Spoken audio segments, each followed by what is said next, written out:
going on, JMU Nation? I'm Kevin Haswell alongside Harry Holtzclaw, and we're back for another episode of DukesCenter. Man, how about JMU sports this weekend? Well, Kevin, it was a pretty impressive weekend. You're right. They went 12-0 in the weekend, not including a CAA championship for swim and dive. That's the fourth CAA championship this year for the Dukes. Yeah, let's walk through the rest of the sports.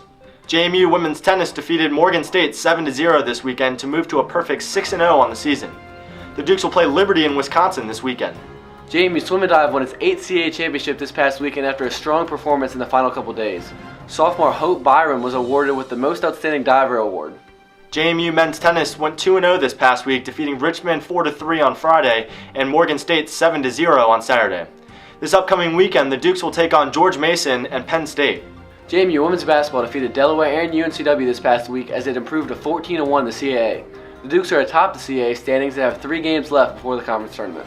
JMU men's basketball went 2-1 this past week to move to 9-19, 5-10 in the CAA on the season. The Dukes will take on Hofstra and Delaware this upcoming weekend. JMU men's golf came in 6th place out of 10 teams in the UNCG Martin Downs Collegiate Tournament this past weekend. Junior Ben Tucker shot a 69 on the final day to come in 18th place in a 69-player field. JMU lacrosse added 2 more wins to its resume this past week, defeating Virginia Tech and UConn. The Dukes will go on the road to play High Point on Saturday. JMU women's golf came in 8th place out of 17 teams at the Texas State Invitational this past weekend. Senior Laura Gomez Ruiz came in 7th place in a 90-player field. JMU baseball got off to a 3-0 start with a sweep over High Point this past weekend. The Dukes will play Liberty on Tuesday and return home to play Albany in a 3-game set this weekend. JMU softball went 2-0 last week to improve to 5-2 in the young season. Pitcher Odyssey Alexander picked up both the wins for the Dukes, who will next travel to the Green and Gold Classic down in Jacksonville, Florida.